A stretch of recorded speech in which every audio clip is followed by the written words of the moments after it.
What message is here for you today? We're looking at the feelings of your person, but we want to know any other message as well. Welcome to Hope Tarot Daily. My name is Angie. I'm a tarot card reader from England, and I'm dedicated to bringing you daily tarot messages, spiritual, insightful messages. Oh, I've just messed all that up, so let's skip over that. If you're still here, well done. What message is here for you today? Someone's like, no, just shut up and get on with it. So we'll just shut up and get on with it. That's fine. Not enough. Frustrated in a relationship. Lack of confidence, self-sabotage, fear, ego, jealousy. That's probably why we've got all that energy coming in straight at the beginning of the reading. I'm going to go for the Light Seers Tarot deck. If you ever wonder what deck I'm using, check my site, because I have my full collection listed and photographed. I think I've got a couple I need to put on there, but they're all there. Then you can source it from the best priced place, or send us screenshots to a friend or family member so that they can gift you it for Christmas or your birthday or something special. What do you need to know? Why are we avoiding this reading? Someone's clicked on this reading. Someone's sit here watching it, but they're also really agitated. I know. So what is it that we're avoiding? The Nine of Wands reverse. Things need to drastically change. We've got the Two of Wands. You need to start making plans for the future, but whoever it is that you're connected to isn't really allowing you to do that. They're not giving you the space to do that. They're not giving you the communication to make a plan for the future. And the worst things that humans can do is feel stuck and feel like they're not growing and feel like they don't have any options. But it feels like you're waiting for things to change so that you can make plans for the future. So what do we have to do in that situation? The universe is saying, well, why do you have to wait for things to change before you make plans? Make plans. Have a plan A and a plan B and a plan C. The plan A is, I'll wait, and then we'll make plans for the future, depending on what the other person wants to do. Plan B is, well, if that person completely stands you up, what are you going to do anyway? What are the things that you want to do? To be part of a partnership, you have to be a whole person. You can't just be a half a person. So don't let this situation, whatever you're going through at the moment, stop you from making plans for the future. Because it's really important that even if you're in a relationship, even if it's really complicated, you still feel fulfilled as a person. And only part of that fulfillment can come from another person. The majority of that fulfillment is our responsibility. So, you probably know I don't want that. We've got the Ten of Swords here. You're really going through it. Surrendering to the path that you're meant to be on. There's certain things you need to let go of. You can't control what the other person does. You can control how you react to it. Once we get the emotions out of the way, we always have an emotional reaction. But it's going to that place of, okay, so what are my other options? It feels like this is one of my favourite Ten of Swords cards, because it is about letting things go. It's about letting go of the restrictions that are there. And the restrictions that we put around ourselves are restrictions that we put around ourselves. We create these really ridiculous little rules in our head of, I can't decide what I'm doing until I know what someone else is doing. You can decide what you're doing. You can make them choices. And sometimes we just have to accept that you're going to be moving on in your life anyway.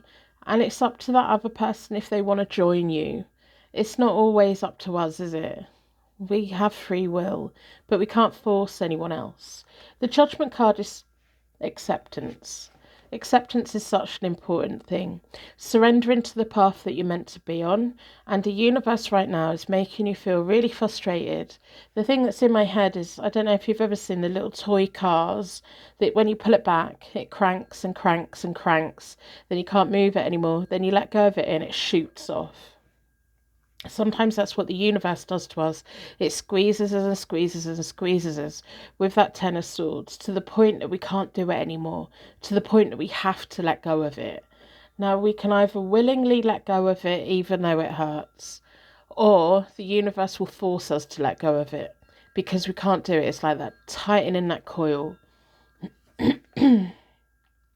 The Page of Swords, this person's already let you down.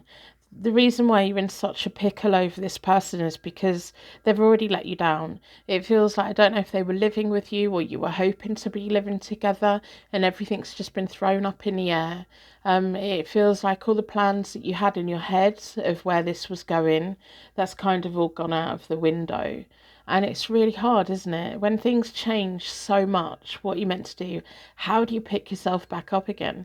You don't have to pick yourself back up again straight away, but you do have to look after yourself.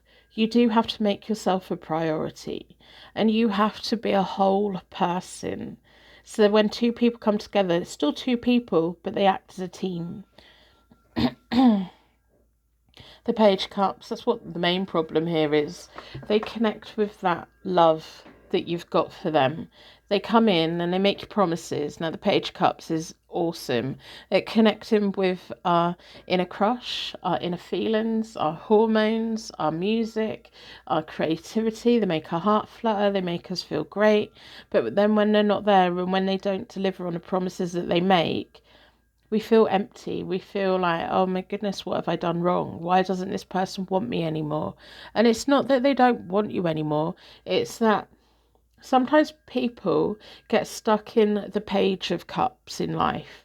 They don't know how to progress it to the Knight of Cups and then to the Kings and Queen of Cups because they don't know how to make it happen. And some people, unfortunately, dating sites don't help with this, and the internet doesn't help with this. Some people get addicted to being a Page Cups. They get addicted to having that flirting. They get addicted to making promises, saying sweet things, making people feel good. But then when it gets too heavy and too stressful, they move on and they go back to being a Page Cups for somebody else. The people that are using the dating sites in the right way are genuinely looking for a life partner.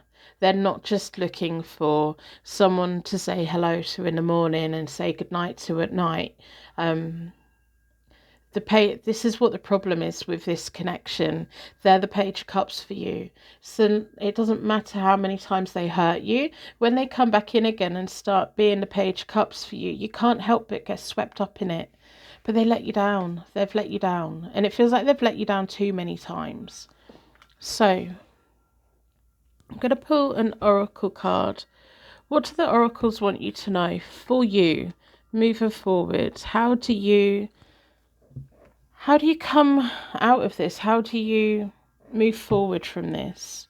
Are they going to come back? Yeah, they'll probably come back. But will they ever give you anything more than the Page of Cups? A whole load of promises and no action. So fertility, you're not feeling like you're growing, and you're meant to be growing. There's a family here for you, one way or another. Now, the family can be a business that you set up. It can be your own family. It can be somebody else's family coming in. It can be pets. It can be plants. It can be anything that makes you feel like you're growing. It can be your career path. But there's a family waiting here for you, and they're waiting for you to start growing again.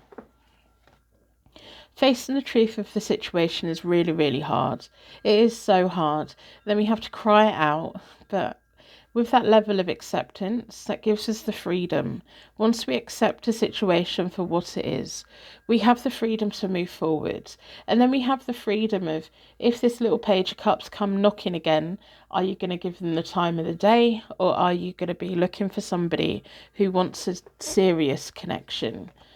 Partnerships and alliances, there is someone in your future who does want to give you a life partner, who wants to be part of your team, who wants to work with you, who isn't just going to have this pattern of connecting with your hormones and then letting you down. Someone wants to come into your life and they want to stay. You have to make sure that you are a whole person before they can come in, and you have to make sure that you let the right person in. Stop melting every time this Page Cups promises you something, because they don't deliver. There is someone that is going to be there for you, and they come in. It's not too far away. We've got 2 3s and a 20. Wow. So that's what I have for you. I'm going to wrap you in a massive bubble of protection so your angels take you away. And I genuinely hope this reading helps in some way. If you've made it to this point, you're now part of my secret Purple Heart Gang on YouTube. This doesn't get put onto TikTok. This last little bit, it gets edited out. So if you are watching, you are part of my secret Purple Heart Gang on YouTube. To be part of the gang, you just need to make it to the end of a reading and listening to my whittering on. I really appreciate being here. I don't know if everyone else has been reacting to the astrology that's been going on. I can't remember the technical bits of it, but it's been a lot of clashes, a lot of revelations, a lot of intense. I think the volcano in Iceland at the moment is summing up the astrology. So if you've been feeling all over the place, if you've been feeling frustrated, have a look at what the planets are doing, because it does quite often have a very collective impact on us. So what have I been doing? For the last week, I've been having a bit of a hot mess. I haven't been managing my time properly. So then when I don't manage my time properly, I get in a pickle. And when I get in a pickle, I don't know what to do. And then I want to stop existing. It doesn't mean that I want to not be here anymore. I mean, I just want to breathe. I just want to hide. I just want to shut down, turn the internet off, turn the doorbell off, turn the phone off, turn everything off, and just, I don't know, binge watch something. So if you've been doing that as well, it probably is the astrology at the moment. Rosie's perfectly fine. Well, she's not, but Rosie's going through a bit. She spent 6 months of the summer in the garden. If you don't know who Rosie is, she's my pretty little tuxedo cat. She's 12 years old. She's an absolute little dear. She's still quite small. We call her the kitten. We call her Kitten Face. Come on in, Kitten Face. So she spent the whole of the summer in the garden. She decided she was going to live in the shed. She's got her own little cat flap, so she can come in and out of the house as she wants. We ended up having to move her food bowl next to her cat flap in the house so that she could come in and get it. Her cat flap has a little microchip, so only she can come in and out. So she had her whole garden to herself. She fought very hard to have her garden to herself because we have quite a lot of cats in the area. Luckily, the back garden doesn't back onto any roads or anything. So when she's in the garden, the only place that she can go is into other people's gardens. Otherwise, I just wouldn't let her out. But now she's decided she likes the central heating because it's cold. The shed is far too cold for her. And so now the cat down the road has decided Rosie's garden is amazing. So that keeps coming in our garden. And then another little tuxedo cat has moved in a couple of doors down. So now that's spending quite a lot of time in my garden. In the garden. And I think the cat from down the road thinks that the other tuxedo cat is Rosie and it's not. And so they keep fighting in our garden. And Rosie's just in the house, lounging around. But the problem that we've got at the moment is every time she goes out, the cat down the road is normally waiting for her somewhere. Whether it's in the garden, hiding behind our bins, or on the fence, or on the shed, or jumping the gate, it'll be there. So she had a couple of nights where she went to the toilet indoors, which she hasn't done since she was a kitten, because she's always done her toilet outdoors. And so we've got her a litter tray, because she's a wuss. She's not a wuss, she's a little warrior when she wants to be. When she was a tiny little kitten, when we first started letting her go out, there was all this chaos one night. And I went out there and she was a tiny little kitten, about 6 months old or something, and there was 3 cats stranded on our shed roof, And she was going absolutely bonkers that these cats were on our shed roof. And these poor cats, they were all adults, and they were just trying to get down so that they could get out of our garden. I had to pick her up. I was like, Rose, you need to let them leave. You can't just go mad that they're on the shed roof. So she's not scared of having a fight. She's just cold. She doesn't want to be outside. So now she's got a litter tray. So that's great. That's not great. And I'm kind of thinking, well, she's 12 now anyway. She's probably getting to the age where going outside, I don't know if she's got arthritis or anything.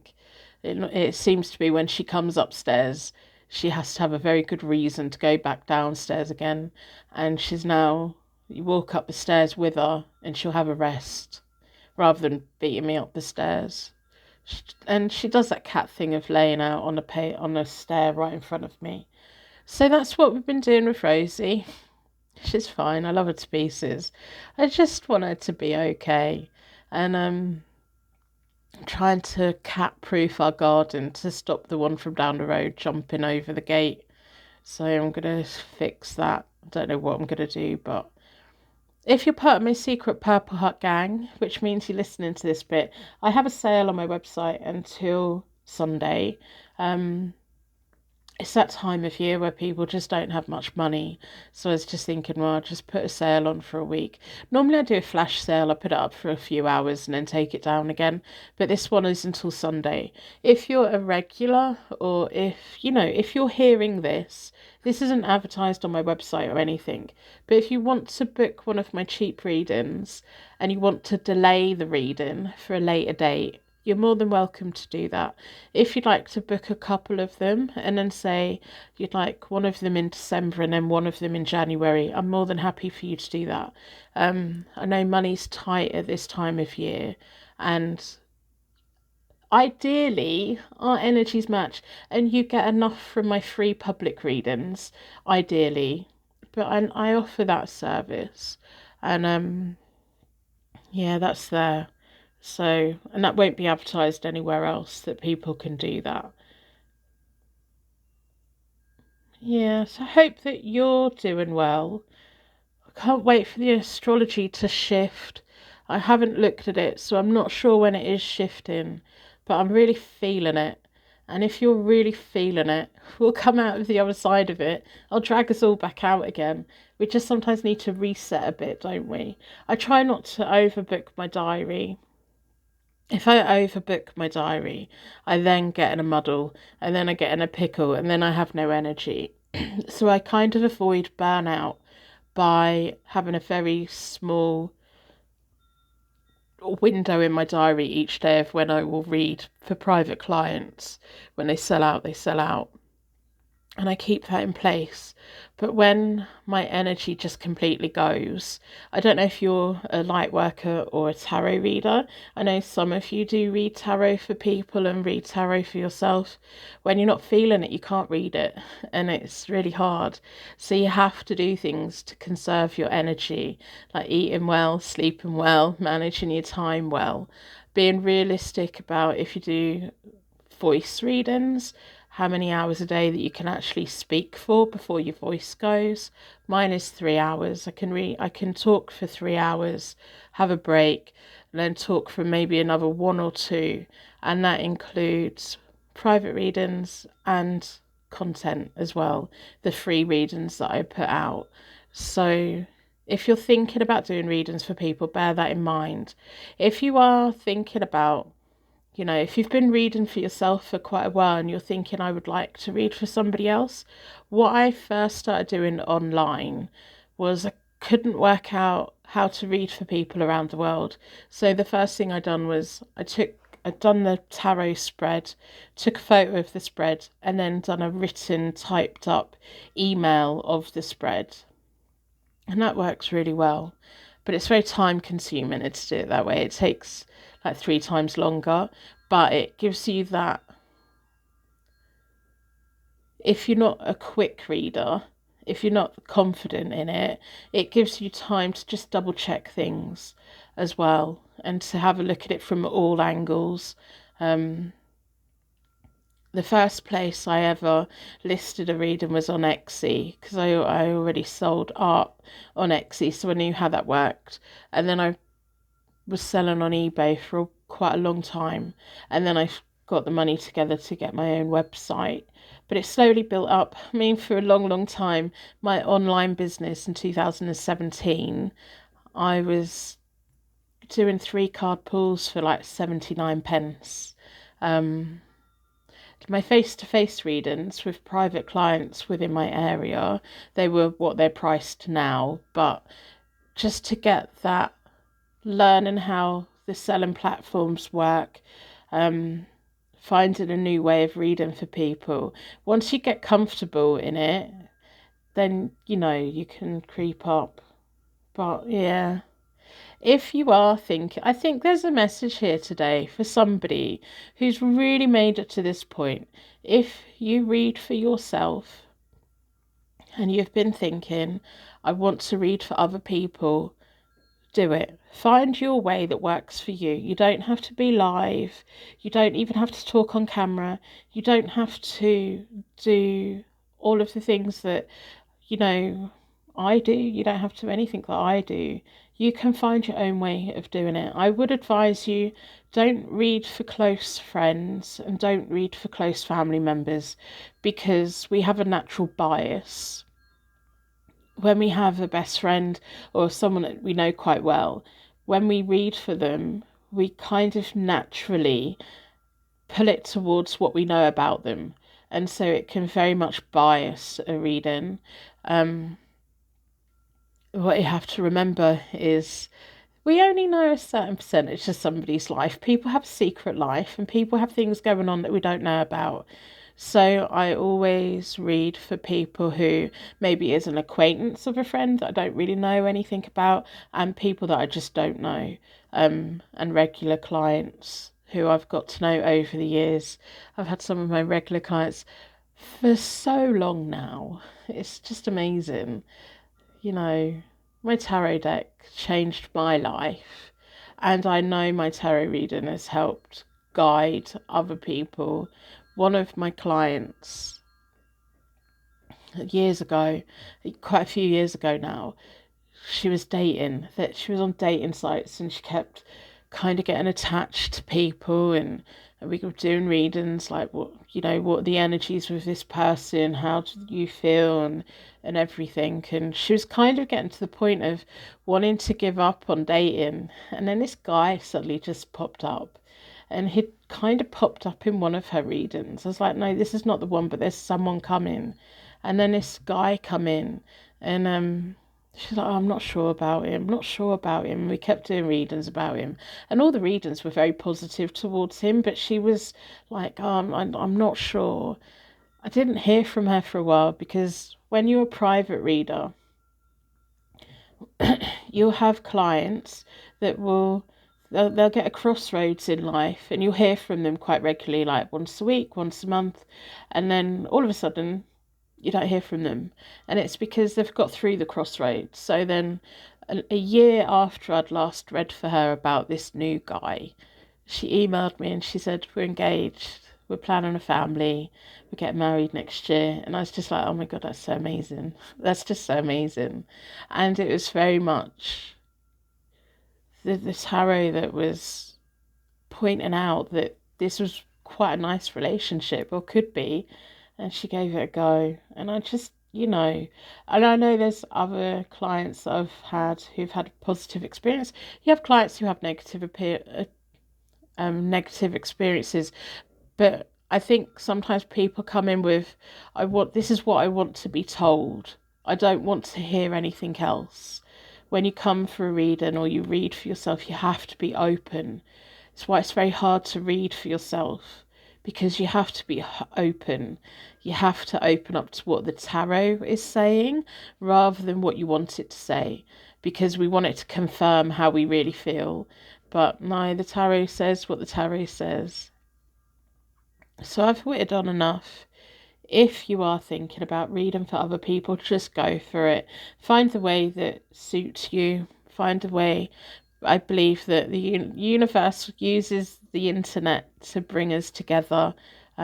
There are thousands of tarot readers out there, but we don't all match with everybody. And if you open up your path and let the universe know, my path is open, the spirit guides, and all of that will bring the right people to you, the people whose guides are happy to channel with you. You'll see, it's amazing. But always protect your energy. Don't ever do anything you don't want to do. Don't ever get scared of if it's just not working out with a client, of refunding and saying, be polite, be as polite as possible, but just, refer them to somebody else. Or, you don't even have to explain. So, I'm going to stop whittering. I'm going to get a coffee and I'm going to make a start on my private readings for today. I'm going to make a start on filming some shorts and filming some TikToks.